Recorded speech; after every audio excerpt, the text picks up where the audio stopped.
Bueno, así que entonces vamos a dar comienzo. Hoy tenemos un seminario que nos va a brindar la licenciada Valentina Sosa Gisela.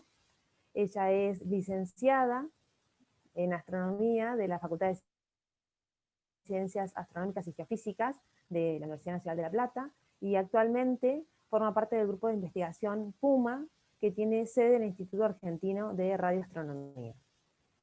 Valentina es becaria doctoral de CONICET y además es docente de 2 materias también de la Universidad Nacional de La Plata, y además desarrolla actividades de extensión dentro de una ONG que se llama Expedición Ciencia. Así que, bueno, hoy nos va a brindar un seminario que tiene como título Detección de ondas gravitacionales por medio de pulsar timing en el Instituto Argentino de Radioastronomía. Así que, bueno, Valentina, te doy la palabra cuando quieras. Bueno, ¿se me escucha bien? Entonces, Sí, perfecto. Muy bien. genial. Bueno, buenos días. Primero que nada, gracias al CEO por haberme invitado y en especial a Valeria por organizar la charla.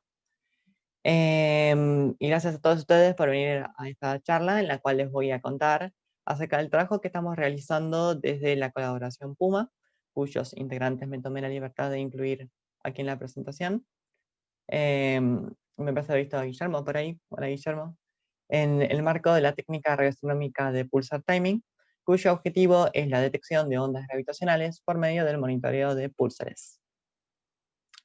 Bueno, para comenzar, la detección de ondas gravitacionales es un área de investigación relativamente reciente. Actualmente existen varios detectores terrestres destinados a la detección de ondas gravitacionales de corto periodo, como las que son generadas por supernovas o sistemas binarios de estrellas de neutrones. Y gracias a 2 de estos detectores terrestres, en el año 2016 tuvimos la primera detección de una onda gravitacional. El próximo paso es la detección de ondas gravitacionales de largo periodo, las cuales son generadas por fenómenos de mayor escala, como sistemas binarios de agujeros negros supermasivos. Sin embargo, cuanto mayor es la fuente, mayor debe ser el tamaño del instrumento usado para detectar las ondas gravitacionales, así que estos detectores terrestres ya nos están quedando como un poco pequeños y necesitamos detectores de tamaños galácticos. Y es allí cuando entran los púlsares en juego. En este contexto, en el año 2017 se formó el grupo PUMA, con la sede en el Instituto Argentino de Radioastronomía, con la idea de hacer un monitoreo intensivo de púlsares usando las antenas de LIAR. Lo que motivó este trabajo que les voy a presentar fue hacer un relevamiento de sus capacidades radioastronómicas y analizar la capacidad de obtener observaciones de buena calidad que contribuyan a la búsqueda de ondas gravitacionales. Tal como le indica su nombre, la técnica de pulsar timing se basa en el estudio de púlsares. Esta es una clase de estrellas de neutrones, objetos supercompactos formados por el colapso de estrellas muy masivas. Al colapsar, la estrella desarrolla velocidades de rotación muy altas, girando a miles de revoluciones por minuto y campos magnéticos intensos, que son miles de millones de veces más intensos que el de la Tierra. A modo de nota de color, fueron descubiertos por la astrónoma estadounidense Jocelyn Bell. Y para que se hagan una idea, aquí tenemos una imagen a escala de cómo se vería una estrella de neutrones si esta fuera colocada entre La Plata y Capital. Aunque parezca difícil de creer, en esa bola hay comprimida más de 1.000.000 de veces más masa que la de toda la Tierra. Los pulsares permiten estudiar una gran variedad de fenómenos, desde testear teorías cosmológicas, el comportamiento del medio interestelar y el funcionamiento del sistema solar, hasta fenómenos de pequeña escala como la aceleración de partículas y el comportamiento de materia de densidades extremas. Sin embargo, en este trabajo, lo que nos interesa es usar los pulsares como detectores de ondas gravitacionales. Un pulsar puede pensarse como una esfera magnetizada en rotación. A partir de una cierta distancia del pulsar, las líneas de campo magnético se abren y las partículas que se mueven sobre esta línea pueden entonces escapar del sistema y hacer acelerar hasta velocidades relativistas, emiten radiación sincrotrón altamente colimada desde los polos magnéticos. En general, el eje de rotación del pulsar no está alineado con el eje magnético y en consecuencia el haz de emisión aparece precesando en forma periódica en torno al eje de rotación y un pulso es observado cada vez que ese haz cruza la línea de la visual de manera similar a un faro, ¿no? Debido a su alta velocidad rotacional y su gran momento de inercia, la tasa de rotación de un pulsar es estable, sumamente estable sobre escalas de tiempo muy grandes, emitiendo pulsos en forma súper regular, como un metrónomo. Y esto hace que los pulsares funcionen como excelentes relojes de precisión naturales y lo vuelve objeto de estudios ideales para la técnica de pulsar timing. Si tenemos un buen reloj en tierra, entonces podremos medir los tiempos de arribo de cada uno de estos pulsos. Sin embargo, el problema es que los pulsos son radiofuentes muy débiles, e incluso con la sensibilidad de los radiotelescopios actuales, los pulsos individuales no suelen ser detectados por sobre el ruido de fondo. Sin embargo, es allí cuando entra en juego la alta estabilidad en el periodo rotacional de los púlsares. Si conocemos el periodo de rotación del púlsar en el momento igual exacto de la observación, entonces como este periodo permanece relativamente constante sobre toda la observación, podremos solapar varios cientos o miles de pulsos individuales y sumarlos en fase. De esta manera, la señal del pulso resulta amplificada al mismo tiempo que el ruido se cancela y se tiene un perfil de pulso promedio, que se llama perfil de pulso integrado, el cual es distinguible sobre el ruido de fondo y por ende cuyo tiempo de arribo puede ser medido. Este proceso de sumar en fase varios cientos o miles de pulsos individuales se conoce como plegado. El perfil de pulso integrado es almacenado en un arreglo temporal de elementos equiespaciados llamados bines, cada uno de los cuales se corresponde a una fase rotacional diferente del pulsar, y por ende cuanto mayor sea la cantidad de bines, mayor es la resolución temporal de la observación. Además, además de guardar los instantes en que la observación comenzó y terminó, esta también es almacenada con una referencia temporal llamada timestamp, la cual denota el instante medio de la observación. En ese sentido, para obtener buenas mediciones es indispensable contar con un muy buen reloj, y de hecho en la mayoría de los observatorios suelen usarse relojes atómicos para este propósito. Sin embargo, la posición temporal del pulso integrado todavía no es conocida, sino que el timestamp solo provee el tiempo de la observación, no es el tiempo promedio del pulso integrado, pero es allí cuando viene útil otra propiedad importante de los púlsares, que es que para un dado púlsar la forma de los pulsos individuales varía de pulso a pulso, pero el perfil de pulso integrado que esto tiene que superponer estos cientos de pulsos tiene una forma que permanece estable durante periodos de tiempo muy largos en todas las observaciones a la misma frecuencia, de modo que este perfil de pulso es característico de cada pulsar. En consecuencia, cada perfil observado, que acá vemos en negro, puede pensarse como una versión dilatada y trasladada temporalmente y con ruido agregado de este perfil estándar del pulsar al cual llamamos template. El template es entonces como una versión del perfil de pulso que representa una versión libre del ruido del perfil de ese pulsar en particular. Y en la práctica un perfil completamente libre de ruido es imposible de obtener, de modo que existen varias técnicas para crear templates. Por lo tanto, para hallar la posición exacta del pico observado, se realiza una correlación cruzada entre ambos perfiles, que a grandes rasgos esto sería como ir desplazando el template hasta que el ajuste sea lo mejor posible al perfil observado. Cuando el desfasaje entre ambos perfiles sea mínimo, entonces la correlación será máxima y habremos hallado el tiempo de arribo del perfil de pulso integrado observado. El tiempo de arribo de la observación es calculado entonces como la suma de la posición delta t del pico, que sale de hacer la correlación cruzada, y del timestamp, que es conocido con gran precisión por el reloj del observatorio.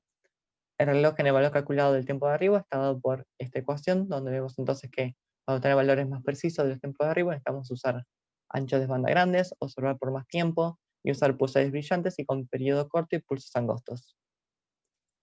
De esta manera, si tenemos un buen reloj en tierra, podremos ir midiendo los tiempos de arribo de los pulsos. Sin embargo, estos estarán afectados por diferentes fenómenos. Por ejemplo, si el pulso forma parte de un sistema binario, entonces cuando se acerca a nosotros, el periodo disminuye por efecto Doppler. El medio interestelar, a su vez, hace que cuanto menor sea la frecuencia de la onda, menor sea la velocidad de propagación, en lo que se conoce como dispersión.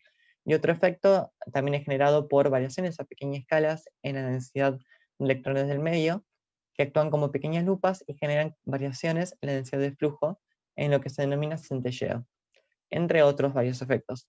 Todos estos efectos pueden ser incluidos en un modelo matemático, llamado modelo de timing, a partir del cual podremos obtener predicciones teóricas para los tiempos de arribo de los pulsos y así contrastar estas predicciones con los tiempos observados. Para modelar cada uno de estos efectos necesitamos un conjunto de parámetros, como por ejemplo las efemérides del sistema solar, las cuales, si bien están estudiadas, es necesario conocerlas con un nivel de precisión muy alto, de modo que la técnica permita seguir perfeccionándolas. Y después hay otros parámetros, como los parámetros orbitales del sistema binario del pulsar, que en principio pueden ser desconocidos a priori, y esta técnica permite así ajustarlos. Un buen modelo de timing, es decir, con valores precisos de los parámetros, debería dar residuos, como se muestra en este gráfico, con una distribución aleatoria y cercana a cero, y donde cualquier apartamiento se deba únicamente a ruido blanco. Si al contrastar el modelo con las predicciones encontramos apartamientos llamados residuos, en que sean no aleatorios, esta variación puede atribuirse a algún fenómeno que no está siendo contemplado en el modelo o cuyos parámetros no están bien ajustados. Entonces, la idea central del proceso de timing es que dado un conjunto de tiempos de arribo observados, podemos ir variando los parámetros del modelo y por ende los tiempos de arribo predichos, a modo de obtener los residuos lo más cercano posible a cero. De esta manera, cuando corregimos el modelo, aprendemos acerca de los efectos que afectan a los residuos. Ahora bien, si tenemos un conjunto de residuos, ¿cómo sabemos bien cuáles son los parámetros que tenemos que ir ajustando y cuáles son los que están bien, si se quiere? Una manera sencilla de darse cuenta es usar que cada parámetro sin ajustar introduce una estructura característica en los residuos, como puede ser, por ejemplo, en esta figura, en la cual se muestran residuos en función de distintos días de observación, donde en cada línea se modelan los residuos que se obtienen al usar un modelo con errores en un parámetro diferente. Por ejemplo, si los residuos muestran un progresivo apartamiento lineal respecto a cero, como en la primera figura, entonces sabemos que lo que tenemos que ajustar es el periodo de rotación del pulsar. En cambio, se muestra en un apartamento cuadrático, entonces esto se debe a un valor incorrecto en la derivada del periodo. Errores en la sección recta y la declinación del pulsar introducen un apartamento sinusoidal con un periodo de un año, como se muestra en la tercera línea, y así sucesivamente para cada parámetro que define el modelo. Y justamente uno de los efectos que se incluye dentro del modelo de timing son los efectos de las ondas gravitacionales, las cuales son perturbaciones a la curvatura del espacio-tiempo generadas por el movimiento asimétrico de grandes masas, es decir, donde la forma del sistema varía con el tiempo, como puede ser un sistema binario de agujeros negros, una estrella de neutrones rotante que no es esféricamente simétrica, sino que tiene como un chichón de uno de sus lados, o eventos violentos como la fusión de agujeros negros. Matemáticamente hablando, una medida de la forma del sistema está dada por el momento cuadrupolar, de modo que las ondas gravitacionales son generadas por la variación temporal de ese momento, y se dice que son ondas cuadrupolares. En cambio, las ondas electromagnéticas se producen por la variación del momento dipolar eléctrico y son por ende ondas dipolares. Cada clase de ondas son generadas por procesos astrofísicos diferentes y por ende proporcionan información diferente sobre las fuentes. Y de esta manera las ondas gravitacionales proporcionan así otro canal para obtener información de sistemas astrofísicos independientemente de las observaciones en ondas electromagnéticas. Y esto da lugar a lo que se denomina astronomía multimensajera, que es la observación coordinada y complementaria de fuentes astrofísicas mediante diferentes canales, como ondas gravitacionales e electromagnéticas. La cuestión entonces está en ser capaces de detectar estas ondas. Para ello usamos que a medida que una onda gravitacional se propaga entre la Tierra y el pulsar, y un pulsar produce perturbaciones locales en el espacio-tiempo variando la distancia propia entre ambos, y como resultado los pulsos llegarán antes o después del esperado respecto a si no hubiera ondas gravitacionales, y este desfasaje introducirá una estructura característica en los residuos obtenidos, como puede verse en esta figura, por ejemplo. Ahora bien, está el tema de cómo sabemos si la señal se debe efectivamente a una onda o si fue a un otro fenómeno que genera estructuras similares en los residuos. Bueno, si la señal fuera producida por fenómenos que afectan las observaciones de un pulsar en particular, como variaciones en las propiedades del medio o del pulsar, entonces al comparar los residuos de distintos pulsares, estas señales deberían aparecer sin correlación entre sí. En cambio, si la fuente de la señal es efectivamente una onda gravitacional, esta afectará las observaciones de múltiples púlsares, de modo que sus residuos aparecen correlacionados. El nivel de correlación entre los residuos de dos púlsares en función de la separación angular entre ambos está dado por lo que se denomina curva de Helling y Downs, donde, por ejemplo, si tenemos dos púlsares que con respecto a la Tierra forman un ángulo de aproximadamente 90 grados, entonces cuando los pulsos de uno se atrasan, los del otro se adelantan, dando una correlación negativa a cerca de 90 grados. En cambio, si los pulsos están a pocos grados de separación, sus pulsos se atrasan o se adelantan al mismo tiempo, dando una correlación positiva. Como las correlaciones son de a 2, para poder detectar ondas gravitacionales, necesitamos monitorear varios pulsares, como para tenerlos en distintas separaciones y poder comparar sus correlaciones. Y por ello existen grandes proyectos internacionales que consisten en usar los pulsares como un arreglo de relojes sincronizados, y así el detector pasa a tener el tamaño de kiloparsecs, permitiendo detectar ondas de muy largo periodo que son muy débiles y que son producidas por fuentes muy masivas. En particular, desde el Instituto Argentino de Radioastronomía estamos monitoreando un pulsar en particular llamado J04, ya que reúne varias características que lo hacen un objeto de estudio ideal para hacer pulsar timing. Es uno de los pulsares más brillantes conocidos y uno de los más cercanos a la Tierra, tiene un periodo de rotación muy corto, de unos pocos milisegundos, y una tasa de rotación altamente estable, lo cual lo hace el reloj natural más estable conocido hasta la fecha, y que tiene una presión que incluso supera a la de los relojes atómicos sobre escalas de tiempo grandes. Lo destacable de J04 es que está en una posición del cielo que es casi imposible de monitorear del hemisferio norte. En esta figura se muestran sombreadas las regiones del cielo que son observables por radiotelescopio de este hemisferio, y tal como podemos ver, J04 está en un punto ciego para ellos, en una dirección opuesta al centro galáctico y donde hay muy pocos púlsares. De hecho, en esos observatorios necesitan a una observación de al menos un pulsar en el hemisferio sur, cercano a este punto ciego, para poder aumentar así su sensibilidad en todo el cielo, lo cual de hecho es una gran ventaja para nosotros en el IAR porque nos proporciona como un boleto de entrada a las colaboraciones internacionales. Desde el IAR lo que podemos ofrecer es un monitoreo de más de 3 horas diarias de este objeto, lo cual suma en más de 1000 horas al año.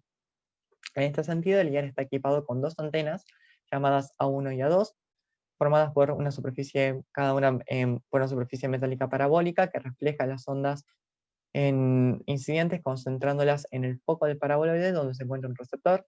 La ventaja de usar una antena con forma parabólica es que las ondas reflejadas recorren caminos de igual longitud hasta llegar al receptor, de modo que llegan sumadas coherentemente en amplitud y en fase. Cada antena del IAR tiene un único plato parabólico de 30 metros de diámetro. Ambas tienen una montura ecuatorial, lo cual les permite seguir objetos por un tiempo máximo de 220 minutos, en torno a una frecuencia central de 1400 Hz. La antena 1 tiene un ancho de banda de 112 MHz, mientras que la 2 tiene la mitad de 56, pero eso a 2 lo compensa porque tiene dos direcciones, puede muestrear en 2 direcciones ortogonales de polarización, mientras que A1 solo puede muestrear en una. Nuestro punto fuerte del IAR es que disponemos de una disponibilidad casi exclusiva de las antenas.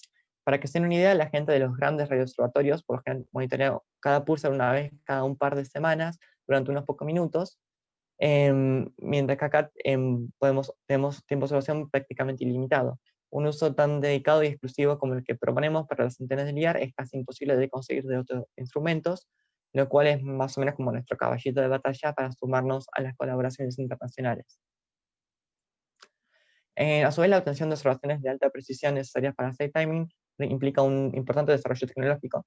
En la parte de hardware, por ejemplo, necesitamos la instalación de placas digitalizadoras y de un receptor con el mayor ancho de banda posible, el cual a su vez está formado por una antena receptora encargada de transformar las ondas en una corriente eléctrica, un amplificador para aumentar la señal y un detector que convierte el voltaje amplificado en una media intensidad. Por otro lado, en la parte de desarrollo de software necesitamos una gran capacidad de cómputo para lograr procesar datos en tiempo real, la automatización del software de observación para poder tomar observaciones diariamente, todas ellas con una duración de 120 minutos, entre otros. Ahora que hablamos un poco acerca de la técnica de pulsar timing y en particular del pulsar que estamos haciendo desde el IAR, me gustaría comentarles un poco acerca de la primera campaña observacional de J04 que realizamos desde el grupo Puma. Para este trabajo usamos un conjunto de 367 observaciones tomadas entre abril de 2019 y mayo de 2020 con las 2 antenas del IAR, lo cual comprende un tiempo de observación total de casi 400 horas y una cadencia casi diaria. De todas ellas nos quedamos solamente con las que tenían tiempo de observaciones mayores a 40 minutos, relación señal-ruido mayor a 40 y errores en los tiempos de arribo menores al microsegundos. En primer lugar, hicimos un análisis de la distribución de señal-ruido de las observaciones, la cual se define como una proporción entre la potencia de una señal y la potencia del ruido que la afecta, y está fuertemente afectada por estas variaciones en el flujo llamadas centelleos de las que hablamos hace un rato. Para cuantificar estas variaciones, ajustamos la distribución en señal-ruido de las observaciones a esta función de densidad de probabilidad para obtener un valor del número de centelleos. Este resultado es útil porque como el centelleo es producido por el medio interestelar, conocer su número puede ayudarnos a inferir información acerca del medio. Los valores ajustados para cada antena se muestran en esta tabla, y en la figura se muestra la función ajustada junto a los histogramas de señal a ruido, es decir, el número de observaciones por intervalo de señal a ruido. Por otro lado, estimamos el número de centelleos analíticamente mediante esta ecuación con los parámetros de cada antena. El valor ajustado para la antena A2, que acá se muestra entre paréntesis, está en muy buen acuerdo con el valor analítico, pero el de A1 es un poco mayor, quizás debido a efectos adicionales sobre la variabilidad de flujo que podemos seguir modelando. En segundo lugar, calculamos el tiempo de arribo de cada observación y los errores asociados, y usamos esos tiempos junto al modelo de timing para calcular primero el residuo de cada observación, la media cuadrática de los errores de los residuos y el valor del estadístico chi cuadrado, que resulta de ajustar los parámetros del modelo respecto a los residuos, tal como había explicado hace un rato al hablar de pulsar timing. Los residuos pueden entonces verse en este gráfico, en donde se muestra el residuo de cada observación en función del instante de la fecha en que fue tomada la misma. Un residuo cercano a cero indica entonces que el pulso cayó casi en el instante predicho por el modelo, mientras que un residuo grande indica un apartamento grande respecto del modelo. Notemos que esta barra de error solamente contemplan el error de ajuste que resulta de calcular los tiempos de arribo y no contemplan posibles errores sistemáticos en las observaciones. Para nuestras observaciones obtuvimos valores de chi cuadrado mucho mayores que 1, en lo cual indica o bien la presencia de errores subestimados en los tiempos de arribo o de outliers, es decir, observaciones con residuos anormalmente grandes. Lo que hicimos entonces fue hallar el valor del error sistemático que sumado a los errores de los tiempos de arribo daba el chi cuadrado más cercano a 1 y en base a esto definimos un criterio de eliminación para deshacernos de los outliers. Y de esta manera obtuvimos los resultados de esta tabla, donde encontramos un error sistemático del orden de 0,5-0,6 microsegundos. A continuación agrupamos a las observaciones en distintas categorías según su señal de ruido y luego calculamos residuos y errores sistemáticos para cada una de las mismas, obteniendo así estos gráficos de la medida de los errores de los residuos y el error sistemático que se obtiene para cada una de estas categorías. Vemos que al tomar observaciones de resolución de ruido más grandes, el error en los residuos disminuye, lo cual refuerza la necesidad de tener observaciones con señal de ruido alta si queremos aumentar la precisión. Y el error sistemático también disminuye y se estabiliza en torno a 0,4 o 0,6 microsegundos, con lo que concluimos que este es el error sistemático que afecta a las observaciones del IAR. A continuación usamos un software especializado para realizar un análisis de ruido, el cual puede clasificarse en ruido blanco, que es una forma de ruido cuya potencia es independiente de la frecuencia y que ha modelado usando 3 parámetros, y ruido rojo, que es una forma de ruido que muestra mayor potencia a frecuencias más bajas y es parametrizado como una ley de potencias. Haciendo algunos ajustes, este parámetro quad de ruido blanco es equivalente al error sistemático que habíamos ajustado independientemente, y el valor obtenido en ese caso está en muy buena concordancia con el valor que teníamos, incluso cuando incluimos outliers, lo cual respalda el resultado de nuestro análisis sobre el error de las observaciones del IAR. Y al ajustar todos los parámetros, encontramos en la presencia de errores subestimados en el tiempo de arribo, una amplitud de ruido rojo que está a orden de magnitud dentro del esperado, y un índice espectral un poco pequeño, quizás debido al corto periodo de observaciones que tenemos. En último lugar, realizamos un análisis de ondas gravitacionales, rescatando un poco todo esto que veníamos haciendo, comenzando con un fondo estocástico de ondas gravitacionales, el cual es modelado como una ley de potencias, y justamente para considerar la contribución del ruido a los residuos, los parámetros de ruido blanco y rojo que habíamos obtenido antes son fijados en este ajuste. Al hacer esto, los valores de la amplitud que obtuvimos están a orden de magnitud dentro del esperado, pero el índice espectral es de vuelta un poco pequeño, lo cual puede atribuirse nuevamente al corto periodo de observaciones que tenemos, que es apenas un año. Y para una fuente continua de ondas gravitacionales, elaboramos una curva de sensibilidad, que es un gráfico del umbral para una onda detectable por un audio instrumental. Este umbral está representado por el strain de la onda, que puede pensarse como una amplitud, en función de la frecuencia, promediado en fase y en posición de la fuente, e incluyendo los parámetros de ruido que habíamos ajustado antes. En la curva esta que obtuvimos vemos que hay un pico de sensibilidad en las frecuencias de 1 sobre año y 1 sobre el periodo orbital del pulsar, lo cual es esperable. Y por completud usamos otro software para ajustar el umbral en 4 frecuencias distintas, hallando así valores en muy buen acuerdo con la curva. Entonces, pasando a las conclusiones, estos resultados son bastante alentadores, considerando que es la primera curva de sensibilidad construida con observaciones del IAR, aunque nos deja como moraleja que necesitamos seguir mejorando nuestra sensibilidad en un factor 10 si queremos detectar el merger de agujeros negros más favorable posible. Recordemos, y esto es importante, que las ondas gravitacionales de largo periodo tienen longitudes de ondas grandes, de modo que la modulación que generan sobre los residuos se extiende sobre años o incluso décadas, de modo que para poder detectarlas es independiente contar con observaciones sobre escalas de tiempo grandes, y esperamos que al seguir acumulando observaciones en los sucesivos trabajos, logremos bajar esa curva que presenté recién y obtener una mayor sensibilidad, en especial las frecuencias más bajas. Por otro lado, también estimamos el error sistemático, afectando las observaciones del IAR en torno a 0,4 o 0,6 microsegundos. Esto no llega a la precisión de 0,1 microsegundos requerida para poder contribuir a la detección de ondas gravitacionales, pero estamos cerca. Y también logramos cuantificar los efectos del centelleo afectando a ambas antenas y realizamos el primer análisis de ruido para las observaciones de J04 tomadas desde el IAR, modelando las contribuciones de ruido blanco y rojo y ajustando parámetros para cada uno. Y esto no termina acá, porque este fue el primer análisis detallado de las observaciones de J04 tomadas desde el IAR, pero se espera que sea el primero de muchos. Actualmente hay mejoras instrumentales en progreso, como una ampliación del ancho de banda, un aumento del número de canales de frecuencia, lo cual nos permitirá llevar al observatorio al siguiente nivel en términos de precisión. Junto a un mayor tiempo de seguimiento, deberíamos obtener una mayor sensibilidad, en especial a bajas frecuencias. Y finalmente, en un futuro cercano, si logramos explotar todo el potencial de las antenas del IAR, quizás podamos monitorear otros pulsares interesantes, pero más débiles y por lo tanto más demandantes de observar. El objetivo a largo plazo de todo este trabajo, obviamente, será obtener desde Argentina y en particular desde el IAR datos de alta calidad que puedan contribuir a las colaboraciones internacionales para quizás algún día poder detectar ondas gravitacionales de largo periodo por medio de monitoreo de púlsares. Así que muchas gracias por todo.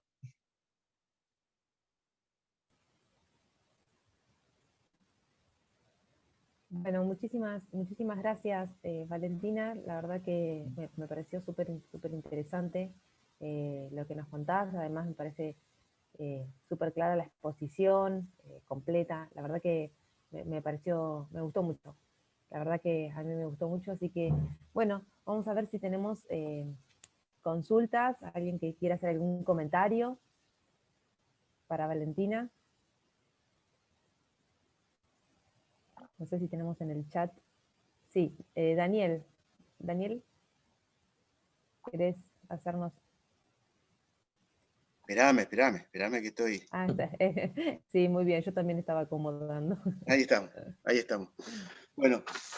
Bueno, gracias Valentina, la verdad que la posición 10 puntos y además me encantó el hecho de saber que desde el IAR estamos trabajando en este tema tan de moda, ¿viste? De las ondas gravitacionales, la verdad que es un tema que nos apasiona a todos. Además demuestra también, me parece, la potencialidad que tiene el IAR porque, por el desarrollo del SOF y de hard que han hecho, que la verdad que es un trabajo duro, lo conozco desde abajo, bien completo. Te quería hacer dos preguntitas que Sí. por ahí se me pasaron a mí. Vos dijiste en uno de los, en una de las primeras filminas, pusiste un gráfico de ondas gravitacionales de distinto periodo que se detectan con distintos métodos. Uno es el LIGO, a ver. Sí, esta puede ser. Espérate, a ver si puedo. Ahí, esa misma. Esa es la frecuencia, digamos. Ustedes estarían entonces en frecuencias muy bajas, o sea, longitudes de onda largas. Frecuencias, sí, exactamente. Digamos, eso está dentro de, te pregunto porque no sé nada de esto, dentro del marco de alguna teoría gravitacional, digamos, con la teoría la teoría de gravitatoria dominante, la einsteiniana, que ha desarrollado, digamos, ese tipo de predicciones. Eso es lo que entiendo. Exactamente. De hecho, las ondas gravitacionales fueron predichas teóricamente hace casi un siglo, Claro. pero fueron detectadas recién ahora. Y está todo obviamente dentro del marco de la relatividad general, porque ya cuando tenemos masas tan grandes, necesitamos recurrir a esa teoría, y lo que Claro, sí, predice ya es necesitas. así. Claro. Decime, y ahí veo que las de longitud de onda más largas todavía, bastante más largas, son las que se ven con el fondo de microondas. ¿Eso qué es? ¿Son perturbaciones dentro de la distribución del fondo de microondas? Exactamente, son lo que se conocen como ondas gravitacionales primogéneas, que se ven en los primeros momentos del Big Bang. El tema es que a esas longitudes las fuentes individuales ya dejan de ser distinguibles y lo que se tiene es un fondo estocástico, de Está modo bien. que serían las más difíciles de detectar. Claro, las más difíciles, claro. Claro. Pero son longitudes de onda mucho más largas, claro. Exactamente. Está bien. Con Pulsar Timing estamos ahí en el borde. Claro, en el hay bordecito. predicciones, exacto. Bueno, y la otra pregunta era, vos habías dicho que creo que la filmina que sigue, las ondas gravitacionales son cuadrupolares. ¿Puede Exacto. ser? Las comparaste Eh, con las electromagnéticas. Sí, un segundo que pasó. Estaba por acá. Claro. Porque básicamente lo que dice la teoría de relatividad general es que si, aunque tengas un agujero negro extremadamente masivo, si Sí, es esféricamente simétrico, por mucho que rote, no produce ondas cuadrupolares. Bueno, sí, en particular ondas gravitacionales. Porque sí. lo que da lugar a las ondas gravitacionales es que la forma del sistema varíe con el tiempo, de modo que movimientos que son esféricamente simétricos no generan ondas. Y por eso los que los generan son eventos como sistemas binarios, como lo que se ven en este GIF, Sí, o un estrella de neutrones que sí que rote, pero que no sea simétrica, sino que tengan como un chichón.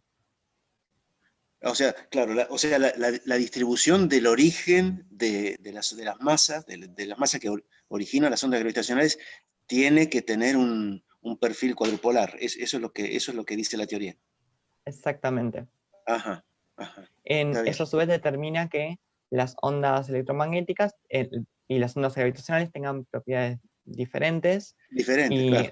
en particular las ondas gravitacionales son mucho más débiles que las electromagnéticas, justamente porque el Claro, momento cuadrupolar es mucho menor. El claro, te iba a dipolar, decir. claro, sí, sí, que son débiles, mucho más débiles, es seguro. Pero también está bueno porque como tienen propiedades diferentes, nos pueden aportar información diferente. De hecho, una cosa que decíamos en un seminario ayer era que, viste que en ondas electromagnéticas no podemos ver más allá del CMB, del fondo cósmico de microondas. Sí. En las ondas gravitacionales no tenemos esa barrera, esa pared. Ujú. En principio podríamos ver como más atrás en el tiempo.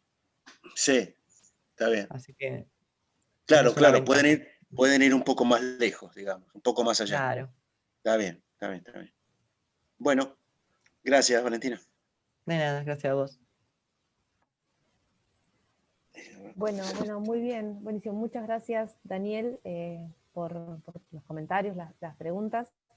No sé si tenemos alguna otra pregunta más, consulta para Valentina. ¿Algo más? Bueno, Valentina, me parece que hoy estamos ya con toda tu exposición fue más que clara y ya no tenemos ninguna otra consulta ni comentario. Así que bueno, yo, Valentina, te quiero agradecer enormemente por habernos brindado este seminario, por tu tiempo, por la exposición. Bueno, ya te digo que acá, por ejemplo, ya Mónica nos está agradeciendo por la participación, así que en nombre de todos y además a todos los asistentes también que pudieron estar presentes hoy, así que lo que vamos a hacer, lo que les voy a pedir es que habiliten los que tengan ganas la cámara, así sacamos una foto para tener. Así que cuando yo a ver, de a poco ahí se van animando a ponernos las cámaras. ¿Sí? Espera un ratito. Somos un montón, llegamos a más de 32, 33, así que tenemos 2 pantallas, así que voy a pasar una, ¿sí? Veo que se están peinando. Bueno, sonríen que saco la foto. Esto. Así, ahora.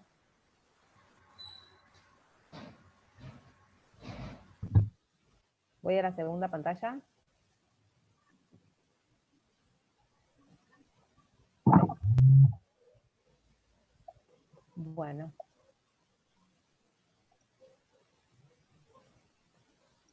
Perdón, Ahí estamos, ahora sí. Sonrían. Y ahí estamos. Bueno, muy bien entonces. Les quiero agradecer nuevamente a todos por estar presentes y vamos a tener, como siempre, vamos a continuar con el ciclo de seminarios, como lo venimos haciendo desde el mes de marzo, la verdad que con mucha participación, ya hemos visto de distintas temáticas, así que en unos días van a ir recibiendo también la información de los seminarios que siguen. Así que, bueno, sin más, les agradezco, que tengan un buen día y que siga todo lo mejor posible. Muchas gracias. Muchas gracias, Valeria. Gracias, Saludos gracias a a todos. todos. Gracias, Gracias. chao, gracias. Gracias a la comisión, gracias. Muchas gracias a todos. Gracias. Chao, gracias.